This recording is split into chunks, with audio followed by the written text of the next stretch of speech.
Day 515 of the Ukrainian War Map, also known as the Russo-Ukrainian War. Juzzy here, and today's another update as I take that simplified and down-to-earth approach to some of the most important happenings on the ground in Ukraine.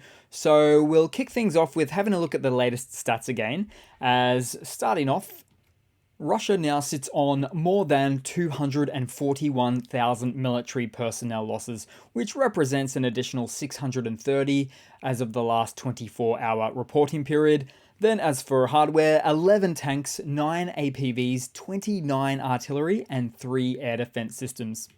And see that whopping 29 artillery systems figure? Well, near the end of the video, I'll show you exactly the desperate lengths Russia has had to recently go to circumvent loss figures like these. Then we'll head across to the map and start out in the Donbass, as in recent days there's been an increase in artillery fire along the north of the front line in Luhansk, but also touching upon Kharkiv as well. And this renewed activity by the Russian forces in the north highlights its importance to the Kremlin, just as the Russian army concurrently faces significant pressure in the southern Zaporizhia sector as well. Because truly, Putin wants to have his cake and eat it too, as he tries to implement having all of these competing military objectives, whilst at the same time lacking the sufficient manpower and military hardware to control and advance in all areas at once, or for that matter, defense of all areas at once. Then moving down to the Bakhmut axis, so the AFU has liberated more area towards Yahidne, just south of the railway, which is difficult to see unless you zoom all the way in there. So there's the railway, and the area that the AFU has captured would or be liberated, better to say, is this area right here, not yet updated on the maps. Meanwhile, ever so slightly of here, just to the north, fighting in Berkivka continues. In fact, neither side can keep a foothold in the village right now. Then moving all the way down to the south in the Velika Novosilka axis. So we'll grab that one right there. So the Russian forces counterattacked near north-northwest of Priutne, but failed and had to retreat. And as a result of that, Ukrainian forces took advantage of the disorganized retreat and entrenched themselves on the outskirts of the settlement. But I'd also like to point out at this stage, of note in this region, we certainly have started to see Ukrainian usage of the US-provided DPICM cluster munitions in the field in Zaporizhia, and I do mean the field, as you can see with some of this footage here, as opposed to Russia's indiscriminate and illegal use of their own cluster munitions in built-up areas that we've seen too much of in the past. And at the same time, I still find it quite odd, the Russian narrative about them not using these types of munitions in the war to date, which is just categorically false. And also them kicking and screaming about Ukrainian use of such offensive weapons. So it really seems like they highly dislike the taste of their own medicine. Oh, and then in the south, we've seen some specific Russian losses, including a Russian BM-21 Grad launcher, which actually had only just parked and never got a chance to pop off a volley of rounds. Then we also see another Russian Zupak-1 counter-battery radar system that got destroyed with the assistance of an Excalibur shell.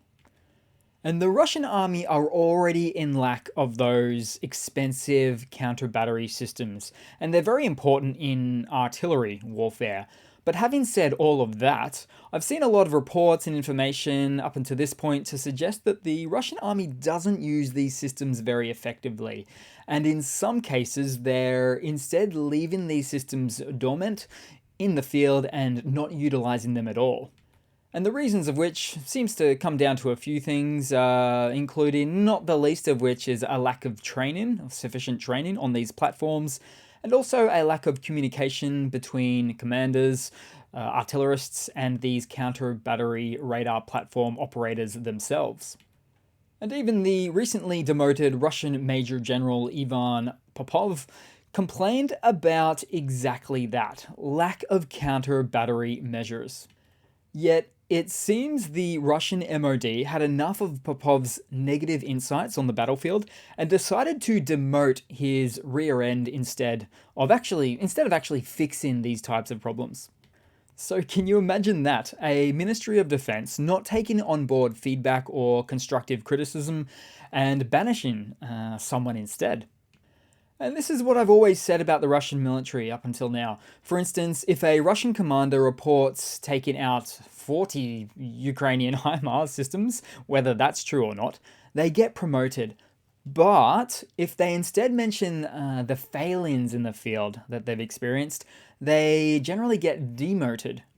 Just what a systemically flawed military based on an autocratic system that simply won't accept bad news. Then we'll head on down south as there was a massive ammo dump explosion in Russian-occupied Crimea over the last day, one of the biggest in this whole war, in fact. And so big, in fact, that it compromised the airport just adjacent to the site. Then, at first, Russia reported no damage, but explosions like these cannot be hidden.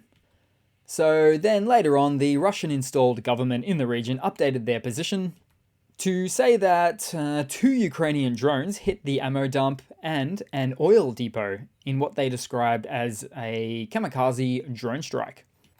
Meanwhile, moving over to the west in Odesa, as Russia overnight was firing multiple missiles of various types into the region, but all at the same time hitting some decidedly non-military targets instead.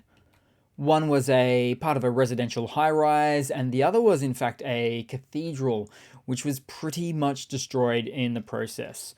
Absolute savages. And part of the problem here, I would suggest, is the types of missiles that Russia is using.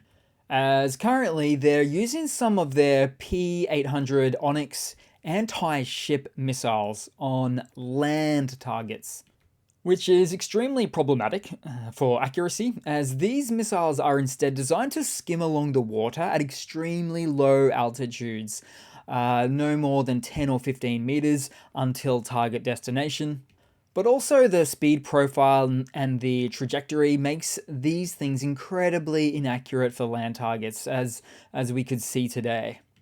And so for Russia to use these, it's therefore likely as a result of a shortage of Russian Black Sea Fleet caliber cruise missile stocks, for instance. Then we'll head across to some of the news for today. So starting off, Bulgaria is sending 100 APCs to Ukraine, so that's good to see. Then as for Germany is sending the first of their first 10 Leopard 1 tanks to Ukraine, with hundreds more set to come from various nations. Then also in terms of hardware updates, quite interestingly, in some recent news about Ukraine having developed its own air defense systems, as per government officials' word on the topic. And more than that, it's said that that Ukraine has now started testing its own medium-range air defense systems. So I certainly look forward to learning more about this topic shortly. Then in some other news, and for this news piece, this was bound to happen sooner or later, as Igor Girkin, aka Igor Strelkov, was arrested by Russian authorities a couple of days ago for the crime of extremism against the Russian state. So, just to go over this guy's rap sheet once again, Girkin was a Russian pro-war nationalist who played a key role in Russia's 2014 invasion of Ukraine in the Donbass and Crimea. He's also a wanted criminal internationally and in the Netherlands for the shooting down of the MH17 passenger plane, which also occurred in 2014. But it's his criticism of Putin and the Russian government's handling of this botched invasion into Ukraine that's what's getting him effectively purged right now. And I've thrown a number of memes out about this guy in the past, always wondering how he was still alive after all of that criticism directed towards Putin. And so it looks like they finally dug him out of his little podcast hidey hole in the Donbass and want to make an example out of him. So he's come a long way, but I've noticed he's never stopped crossing his arms throughout the whole process.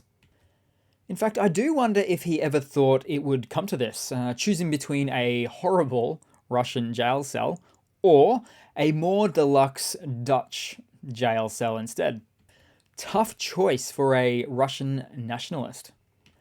But the thing about Girkin is he was really one of the last extremely vocal critics of Putin's handling of this war, showing once again that Putin and his Russian MOD prefer to live in this information bubble of only receiving good news. And all of that, plus I'm quite sure that Putin was overly paranoid about Girkin performing a Prigozhin-like mutiny 2.0. Then moving across to a quick funny to round it all off with today, guys. So for what I would consider my type of humor indeed.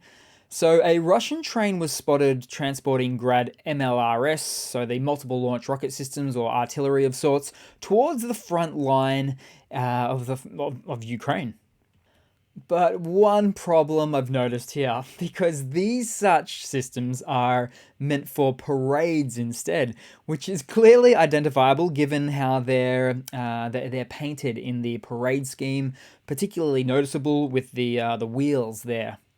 So Russia is resorting to using parade display weapons for the war now. And I'm sure that they're really squeaky clean and well maintained, but I'm not arguing that. Instead, it's what I would consider a real show of just how low on some hardware platforms that Russia really is. Artillery in particular. Just as Russia is hell-bent on continuing this war, and in what I believe to be in an unknown effort to have themselves demilitarized in the process. Because who's going to be that guy that gives Putin the bad news that the Russian stockpiles are running painfully low? I wouldn't want to be that guy. So thanks for watching, guys. Please continue to like and leave a comment. Subscribe if not already. And yeah, that would really be help boost out the channel as always. But yeah, thanks again for your time. And I do hope to see all of you guys there in the next one. Cheers.